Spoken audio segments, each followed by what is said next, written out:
Well, here we are back and ready for business. As a matter of fact, we dive right into business. There's a lot of happening inside the boardrooms of Disney and Netflix.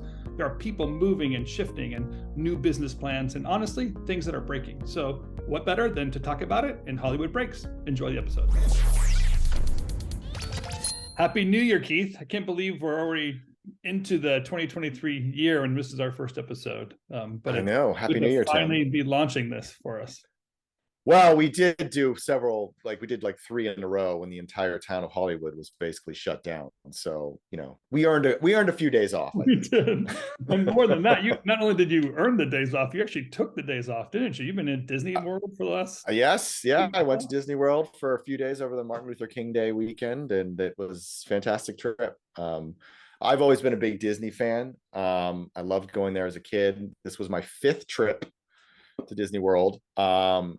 So I had a blast. It was my first time with kids, so that was also a great experience to see their first time with your kids going to Disney. It's a very different experience when you're trying to book the tickets and get in line and feed them churros and yeah. So I will say this: if anyone needs a tutorial on Genie Plus and Lightning Lane, I'm now an expert. So please feel free to reach out. I know how to use it. I am like a ninja when it comes to it. I will say. I will toot my own little horn here. When we went to Hollywood Studios, they normally say you get 2 to 3 rides on Genie Plus. I got 5, so I got maximum value out of my Genie Plus purchase. So if anyone's looking for help, now that I said that, Disney might come to me and start putting a limit on my Genie Plus, but I'm quite the expert now. I was a little cagey my first day, but I eventually mastered it by the time we left. So. Don't you remember the days when we would just stand in line, like the whole yes, and then fast passes, and now right, yeah. So go there and stand in line and hang out with people and talk for 2 hours. Yeah, for me, that's how I grew up. Like all the amusement parks, it was all standing in line. It was before all the fast pass lightning and stuff. And the last time I was there was Disney World. 20 years ago. So this was pre. Fast pass, lightning lane, all that stuff. So I was still just standing in line last time I was at Disney World. So when we booked the trip, my wife said to me, she's like, this is all you. She's not a huge Disney fan, but she wanted to do it for the kids because the kids really wanted to go. So she's like, you have to figure this out. I'm not dealing with it. I don't want to try to match. So I was like on blogs. I was talking to people who had luckily we had a few friends who you produced the vacation. I swear, you totally were like, here's the schedule, here's the beats, here's what we're gonna do. Well, here's the thing. So we had just had friends. We had a lot of friends who had just gone. So I got a lot of tips from them in terms of rides that are worth it, not worth it. But the other thing is, one of my buddies has said to me, who had just gone not too long ago, he said, listen, the one thing you have to understand about Disney, it's not a vacation, it's a trip. You're not going to be relaxing. It's the most magical place on earth, yes, but it's also can be the most stressful place on earth just because of all the intricacies. And as you pointed out in the pre-show, Tim, there's such a drastic difference between Disneyland and Disney World, whereas Disneyland, everything's just right there. You can literally walk across the parks from Magic Kingdom over to California Adventure, and then downtown Disney is right there, so it's all there. But World, it's there's a million different ways to there's the monorail, there's the Skyliner, there's buses. They now have what they call minivans, which is basically their version of Lyft. There's so many different ways, and it's just you kind of have so many logistical challenges that you have to figure out every morning before you leave. And figure out if you're going to take a break and when you're going to take the break. And my question would be: is it more Hollywood breaking or Hollywood breakthroughs when you went there? Did the machines break a lot? Were you standing in lines and got kicked out? As I pointed out in my newsletter this past week, it's still a great place, a magical place. I would recommend any family who really wants to see their kids' eyes light up and really see them enjoy and experience. That was my one criticism, was a lot of the rides were breaking. Now, 2 broke when I was standing in line. One was Rise of the Resistance, which almost crushed my son because that was the one he really wanted to ride at Hollywood Studios. It broke more or less as we were about to get on the ride. And then we had to come back. Luckily, we were able to come. It was only out for 10 minutes. So we were able to come back and get on it before we had to leave for the day. But there were a lot of other people who were like, yeah, I gotta go. And they're like, well, here's what you can do. You can take your lightning lane pass and use it on other rides, but that's the only thing we can do. And if you want a Tell you refund, what, you have to call. Rise of the Yep. Resistance is worth waiting and Oh, waiting. It oh is. yes. I wouldn't wait 3 hours, but which is the wait time pretty much the entire time we were Yeah, there. yeah. But it's a spectacular ride. But even the 3 hour, the way they do the line is like, I think I've been in the 1 hour version at Disneyland. Yeah. And you're only 20 minutes into it, and the ride really starts because the experience begins, and they start animating creatures, and then eventually they put humans in your way, and they're transporting you between different lines. Well, but the transportations are kind of still creative and have some VR. I think it's a wonderful example of what Disney does so well and what distinguishes them from like a Six Flags. It's not a ride. A ride is a part of it, but it's an experience, and that's what they call it. It's like booking your experience, and that's exactly what it is. And I think it's really brilliant marketing and branding on Disney's part to call it experience, not a ride, because it really is an experience. Now, are all the rides like that? No. Like the old school rides, like Peter Pan, Winnie the Pooh, some of the older rides are not as immersive when you're standing in line, or even like Space Mountain's a little bit more immersive. But like there was that, I mean, Rise of Resistance is a perfect example of that, because there's phases. And there was another ride at Hollywood Studios called Mickey and Minnie's Runaway Railroad, which was a spectacular ride. And I really didn't know what to expect when we got there, but it was great. There was interaction between the screen and the guests, the host who was guiding you through. The screen exploded. We were watching a cartoon and the screen explodes, and then there's smoke, and you walk through the broken screen to get onto the train. I mean, just so many cool little things like that to just make it such an enjoyable experience. And I think that's what Disney does so well. Right. So we need to put this disclaimer out there. This is not a paid advertisement for Disney World. No, it feels that way. Keith is pushing it. If Disney does want to give us, if you want to advertise, we're happy to take. We're going to prove them right now. This is not what Disney's advertising it, because we need to jump into what the heck's happening. The park is one experience. What's happening? The studio is a totally different ride, isn't it? The Disney seems to have its fingers in so many parts of entertainment that when you're experiencing it and living it and imagining what it's like, but like Avatar still hitting the ceiling and doing really awesome. The studios in a fight. The parks are having this experience. Like, I feel like sometimes we are living in the Disney world when we're inside of Hollywood.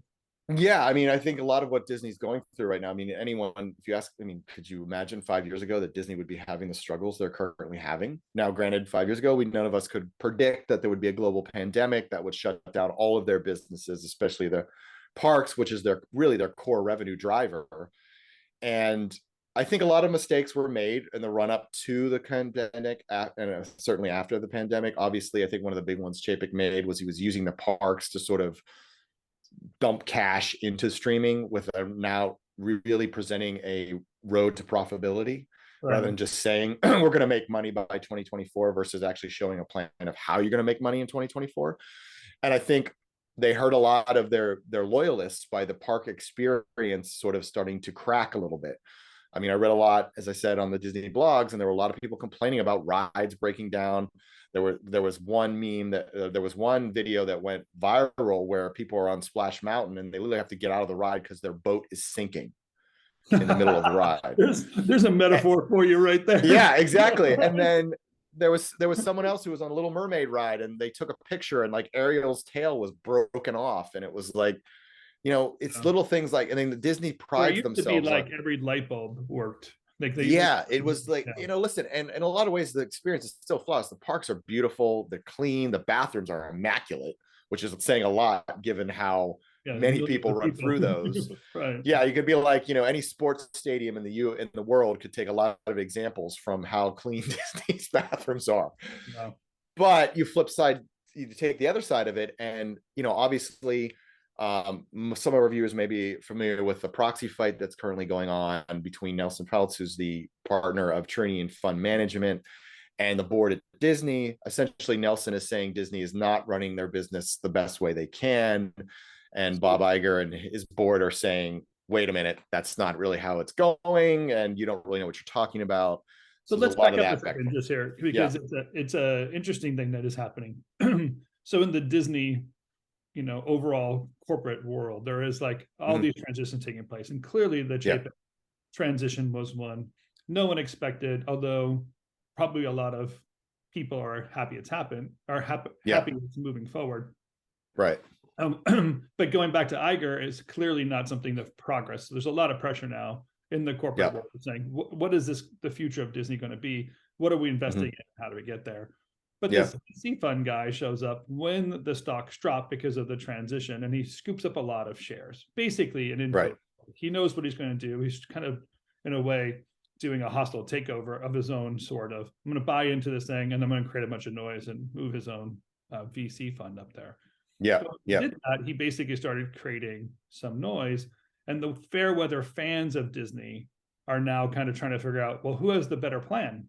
The Disney of the past, Iger, or is there something we should be saying and calling out and being honest about where Disney's investments have gone and things that need to be improved in the Disney world? And that's the fight that's happening, isn't it? Right.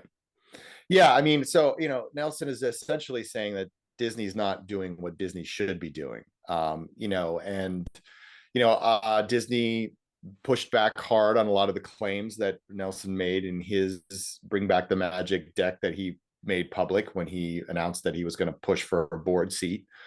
And they pushed back a lot and saying, you don't have any entertainment media experience. You don't really understand our business model. A lot of the things you're complaining about, i.e. focusing on the parks experience, we've already started implementing, which they have. They have implemented some changes that, are meant to appease some of the changes that Chapek made that rubbed a lot of the Disney loyalists the wrong way. So they've started to make tweaks, and obviously Iger was only like a month or two in, and then obviously the holidays are hit, so he hasn't really dived in. But apparently the cost issues are, more cost control, which is another thing that Nelson brought up. Is, I guess, Iger is developing a plan for that. I imagine it involves some semblance of layoffs, which is something that Chapek had announced before the end of the year. So we're probably seeing that. Iger did keep in place Chapek's hiring freeze. That's still, as far as I know, still in place. So I think there's a lot of things that are happening behind the scenes that we don't necessarily have access to yet. And there's a new board chair, Susan Arden, who was the board chair. She had reached her 15-year limit, so she is no longer on the board. So that's sort of causing a little bit of a shift as well. I mean, there's a concern that the new board chair is an Iger loyalist, and he's also in charge of the succession planning, which is something that Disney has not done well over the last 30 or 40 years. Not at all. And obviously, Iger is selecting Chapek, which supposedly, for as far as I understand, Iger chose Chapek. That was his choice, and then proceeded to sort of snipe behind his back the entire time. And that Chapek was running the show, which is never a good thing, but never a good look for a former CEO to start, nail biting the previous, his predecessor or his successor. So I remember the transition of Iger. Like I remember Roy Disney, a lot of things coming up in the trades in the 90s when this whole thing was going down. Yeah. I remember thinking how interesting it was that the Disney board has these somewhat adversaries, even on their own board, talking about what's important. And at that point, Roy, I think, had jumped off the board to say, we want Eisner out. We need a new person. Yeah, the last big proxy fight that was successful was Roy Disney, who was Walt's nephew, pushing Eisner out, basically saying Eisner's ruining the company. He's ruining my uncle's vision. And it was successful. They got Eisner out. And ultimately Iger was the one who was anointed to the job. Now, there's also the mess of Michael Ovitz. Though, this one's like coming from an external source, though. Yeah, this is more coming from we're Wall Street. We want to get an ROI, the business plan, and some of the ideas he has of bring the magic back are, as Disney saying, well, that's obvious. Like we know. Yeah, that. We're already doing it. He does have some points that have merit. For example, Disney's major claim against him is that he doesn't have entertainment media experience. And it's like, well, Alex Sherman of CNBC had a really good article where he laid out and said, well, you know what? Most of your board members don't have entertainment media experience. So you might need to come up with a better argument. Not that Alex was supportive of what Nelson was pushing, but he was basically pointing out, listen, Disney, your argument there ain't going to hold a lot of water because you have a lot of executives that on your board that don't have media experience. Right. And the executive compensation, that's also a thing, because not more than 2 days after that, after Disney's response, there was an article in the Wall Street Journal about Jeff Morrell, who was the head of communications and communication strategy under Chapek, who was kind of around during that whole the Florida bill kerfuffle that caused a lot of problems and damages to Disney's brand. And the journal had something that he was making like $120,000 a day, and he got paid over $1 million to move to LA and then back to London. And it was just, wow. It just made it sound like they were just dumping cash on this guy, and he was an absolute disaster. So there's a lot of, Peltz is making some points that, you could see at a major board meeting when the stock has basically done this for the last 6 months or so. It's recovered somewhat since Iger was brought back. Yeah. But it's still nowhere near where it was in its heyday. You could see some, shareholders at this meeting being like, you know what, this guy's making some good points. Look at this, this, and this. And, Disney's, I think it's going to have to come up with some better arguments, because there's already people out there punching holes in their main argument against and one of the Peltz being on the board. is there was a season of Iger that was pretty amazing. They're bringing on a Pixar, Lucas, Marvel. Yep. One more too, right? But then the acquisition of Fox and how the Fox has been handled really is not playing itself out like the other. Yeah, and our library, and a lot to the promise, especially in the Hulu play. But really, it's almost like no action's really taking place to turn that thing into the ROI that it could have been. Right. And the entertainment strategy guy has a really great piece on this. He kind of went through Peltz's arguments and Iger's arguments, and sort of laid out who kind of got, who got the better end of it and who was right. There's like, Iger probably gets it because of the library he got from Fox. He got all the Marvel characters are under one roof. He got a bunch of really great franchises, and he got Avatar, which you can't argue that that's not going to be a moneymaker. But then he brings up points like, well, there was also the regional sports network, which is part of the agreement, the government agreeing to the deal. Disney had to agree to offload them, but by the time they did offload them, they actually didn't make as much money as they thought they were going to. And then obviously Fox Cable Networks has a lot of channels that are obviously starting to lose money because of cord cutting.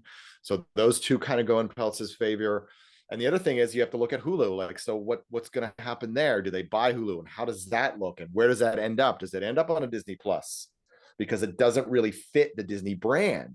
So there's a lot of questions in terms of like, okay, well, you got to figure out a lot of what the bigger questions that have to be answered. And ultimately, the entertainment strategy guy came by and said, well, listen, if you look at it, as he said, the back of the envelope math, more likely than not, Disney probably lost money on this deal. Not a ton. Well, we're talking 2 or 3 billion, which in the grand scheme of business is not that much, but to you and I, it's like an ungodly amount of money. But he basically says it kind of come out of the wash, especially when compared with Marvel, the amount of money they made on Marvel and Lucasfilm and Pixar, which were 3 of Iger's other big deals that we ended up being, I feel like too, like they're just huge successes, right? Like Fox was a studio that was constantly producing content. Yeah. Now, like, Avatar's one thing that's really been run through the studio that has any success, and there was opportunity to leverage not just the past library, but they can, and they do have a roster of scripts that I don't like. It feels like even Disney doesn't seem to be coming out with Disney-esque films. Pixar is really struggling with anything good of good content. Marvel, I don't know if they're really going to bounce back because they've commoditized so much on the Apple TV platform, like Apple Plus. It does. I'm sorry, not Apple. Disney Plus platform. It just the characters are becoming strange, weird TV characters instead of these feature film icons. So Disney needs a new landing spot, and you wanted Fox to kind of feed some of that fire, and I feel like they've been ignoring it. Yeah, I mean, the entertainment strategy guy has a great chart which illustrates that point really well. It's a chart that shows, like, when I was there, how many movies we were releasing a year. It starts like shooting way up, and then it just kind of goes like the, and it's like it totally drops off the ledge. And there was sort of an internal edict that was basically like, 21st Century Fox, which they call now, which I hate. it's 21st century, the Fox is gone, Right. is now sort of feeding Hulu as sort of the original movies from Hulu. And there's obviously the avatars. But you're right, there are a lot of really great movies and franchises that do have a theatrical play, and it seems like that's being ignored. So one would argue that, yeah, you bought the library, but what are you doing with the studio? It doesn't make any sense. There's not really anything that's coming out of there other than an Avatar that's really worth it, because you imagine that all the X-Men and the Fan Four and all that stuff, that's all going to Kevin Feige and Marvel. They're, the Fox people aren't going to, sorry, the 21st century people aren't going to touch it. Yeah. So, there's a lot of questions that have to be answered. And again, we have to give Iger a little bit of a break here, because, he came in, he had like 2 weeks, and then we all went away for the holidays, and now we're back. So it's like, but he's got to get ready. He's got to have his arguments. He's got to figure out what his plan is for Hulu, make sure that the investors are aware of what that looks like. Brian Roberts is probably salivating, because he and Iger have had sort of this, mano a mano fight for quite some time, since Comcast made a play for Disney back in the day. And he obviously, Brian Roberts ran up the price on Disney for Fox.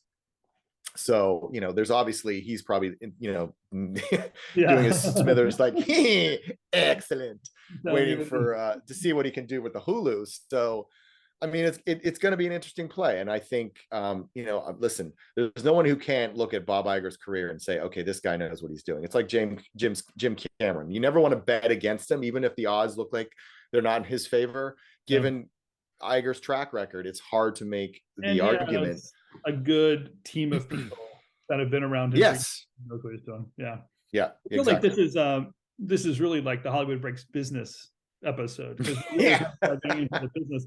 But I am so curious. I read the newsletter last night, the Founders Group newsletter last night, and the Netflix numbers. You didn't publish the Netflix numbers. You just set us up for Netflix numbers. Yeah. How do they do? What's happening? Is Wall Street crashing? Are they going to follow? No, I mean they did well. They had, I think, 7.5 million new subscribers this last quarter of 2022. They were thinking around 6, right? I think it was like 6, right around 6, I think. And they succeeded that number, which is always good but again, we have to remember that subscribers aren't necessarily the important number they once were, because of what happened a few years ago when they totally missed this. They lost subscribers, and that, tanked their stock. I think because, Netflix is also showing a little bit more restraint and sharing information, and they did make some, changes in terms of trying to control costs a little bit. I think that has helped appease Wall Street a little. They did miss the revenue target, but only slightly, so I don't think it was enough to affect it.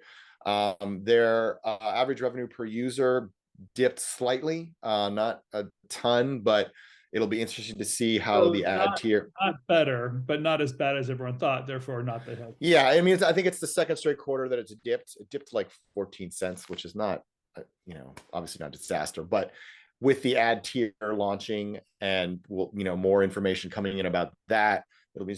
I think it's a number to watch and see. If it starts to go down or if it goes up more. It'll be interesting to see how that all plays out. They made some, the bigger. Go ahead. I was going to say this stuff their boardroom too, right? Because not only Disney is a shakeup, but did they move some people around in the? Yeah. So Reed Hastings, who was the founder and has been with the company since they were sending out CDs or DVDs, sorry, has now become executive chairman, and the co-CEO job has been handed to a guy named Greg Peters, who I guess was their chief product officer. Was also big. Was the guy running the sort of introduction of the ad tier product. So he is now co-CEO with Ted Sarandos. And then also Bella Bahara, who was the head of TV, is now the chief content officer. And Scott Stuber, who was the head of Netflix Film, is now the chairman of Netflix Films, which is interesting. So the big question on that is, who reports to whom? Does that mean that Bella is sort of Scott's boss, or so they didn't really answer that question. So that leaves a lot up in the air in terms of how this is all going to work. And somebody else, I can't remember who it was. It might have been. I'm not quite remembering who made a point of it. I was someone I read today, so I apologize if I can't reference it, but they made a point that all the major studios are run by former TV people. Oh, interesting. That's really If you look at, Universal is run by Jeff Shell, who's a Comcast guy. Sony's run by Tony Vinciquarra, who was at Fox TV, ran Fox TV. And then you look at Amazon, Jen Psaki and Mike Hopkins, I believe, or Jen Psaki at least is a TV person. And now, depending on where Bella falls on the report structure, she runs Netflix. So it's, and Warner Brothers is Zaslav, who also is a guy who came from TV. Bob Iger, as most people don't remember, was actually at ABC. He's never really run a studio. So it's kind of interesting that now there's really no like film exclusive person. It does kind of explain the media landscape, though, doesn't it? Like yes, it does. The television pipeline is constant, small bites, feed it out there, kind of always keep creating. When film is project by project investments, exercise or execute the investments, and then see if you can get distribution and butts in the seats. Very different principles, and the consumption really does seem to fit more of a TV model. So, but it is interesting that though it feels like the whole industry is weighted now inside of that model. Where will films pop back up? Will films have its? Well, that's my one hope. This is my glass half full analysis of the new changes at Netflix. That Bella's role is a content officer, and Scott Stuber is film. So maybe does that mean that we're going to have a separate, like, film and content are going to be two separate things now? I mean, that would be nice, because then we are obviously establishing what a film is and a movie is now versus what's just content. Yeah. Right. So, I mean, that would be somewhat of a positive development as far as I'm concerned. But again, we don't really have any real information on that yet. It's still, they kind of left that door wide open. Everybody's asking the question, oh, what's the report structure? But I don't think anybody's really announced what that looks like yet. So it's so interesting. We shall see. When trying to think about like what's the opportunity that's coming through Hollywood, if you're a new creator wanting to put something out there, what are you pitching, and how do you get that content made and approved? You want to kind of know, well, who's in charge? What's their bias, and how do I play into that bias? If I'm developing a script or an idea, where does that really come from? And this idea that Hollywood breaks apart, it actually crumbles in certain areas to create new opportunities for a younger group or a new technology or something else that kind of comes in and slips into its place. That's entertainment has that always evolving, appetite to find something new. The studios have to keep up with it. So it's when these pivots take place, you're right. Who even knows what their vision was when they created these titles? The question is what's going to actually play out? Do we get different ideas, or does one get squashed and we get certain ideas held? Yeah, I mean, it has almost it has almost like a bake-off feel to it. And what I mean by bake-off, I'm talking about Jeff Bukes, back when he took over Warner Brothers, Time Warner, after Richard Parsons retired. He basically set a bake-off at Warner Brothers between the head of the studio, the head of TV, the head of home entertainment, and the head of the actual studio. And it's like, who's going to be running Warner Brothers? And it was sort of like a bake-off, and ultimately Kevin Tushihara won out, and then we all know how that ended. But this kind of has a feel that it might be like, okay, well, let's see how Stuber and Vela do in terms of running the show here, and then maybe one of them will be anointed the next CEO. But it remains to see how this is all going to play out. But you're right, it's very interesting, and we'll see how what the next few months bring. But well, we didn't get to talk about the garbage globes. I mean, the Golden Globes. Well, you can talk. Well, I wrote a little about that in the newsletter. So if you really want to know what happened with the Globes, you can read my newsletter. Well, I mean, it's such important. They had to interrupt Tuesday night television to have the Globes. I know, right? A major interruption to the pipeline to cover a full 6 million people watched it. So kudos to the Globes for hitting the lowest number ever. Well, and the Globes, as we know, it's like the mix of film and TV. It's really the constellation of stars across and if that's getting 6 million views, clearly the celebrity, just seeing celebrities in one place laughing at jokes, whatever, that whole phenomenon's gone away. So yeah, I mean, I still kind of enjoy that. As I wrote in my newsletter, I like to look to see what executives are there and like who's mingling with who. But I mean, that's such an inside baseball thing. For the average viewer, it's just the same old, same old. Like you announce awards, people walk up and blah blah blah. I mean, like I said, the Jennifer Coolidge moment, her acceptance speech, and when she came out to give an award, she was hilarious. She was sort of rambling, but at the same time funny, and just it wasn't so scripted. And that's what's so great about the Globes, because people go off script because one, they're drinking, so they're a little looped. And it's just the reputation of the Globes. It doesn't have the why so serious mode of the Academy and the Oscars. It's just like, let's have fun, let's have a party, and we'll film it. But the problem is they haven't reinvented the wheel. Nobody's into award show anymore, and they're just kind of trying to do the same thing over and over again. It's just not enough. And there's not even a good enough monologue from a Ricky Gervais that plays itself out. Yeah, exactly. The Ricky video Gervais for 2 weeks, the Ricky Gervais video from 4 or 5 years ago is still viral. It still pops up in my feed. I know that last 2-minute diatribe when he's just bleep off and thank you God and whoever and get off the stage. Yeah. I mean, that's Ricky, and that's what made him so special, and that's what made the Globes. But that's not going to happen, I don't think, unless they really reinvent the format. And I know hopefully they'll do it, because I think they are the award show that can do it. But I don't foresee that in the near future. Yeah, unfortunately. Well, it's good to have you back, breaking Hollywood with me once again. Yes, kick off for our 2023 year. For all that you've been, that our fans that watch us, we appreciate you giving us this 2 weeks off so we can catch up on the things we need to do and give Keith his chance to perfect the Genie Plus app. So yes, I'm telling you, reach out if you need any advice. I'm happy to give you tips. It's not just content consulting anymore. Now it's Genie Plus consulting, which you might really be a new business. I probably should. I mean, there are people who charge to plan a Disney trip, but I don't know if I could do the whole thing. I'm really good with Genie Plus and the My Disney Experience app. So that's what I'm really good at. So just make sure you update your Vision Craft Brew website to include that Genie Plus. I will. And maybe I'll shoot a note to Bob Iger and be like, here are my quick tips for Genie Plus. Feel free to share them. $120,000 a day. I will be happy. Yeah, you pay me $120,000 a day. I'll plan a million Disney trips if you'd like. Oh, good to see you. Happy New Year. Good to see you. Happy New Year. See you next week.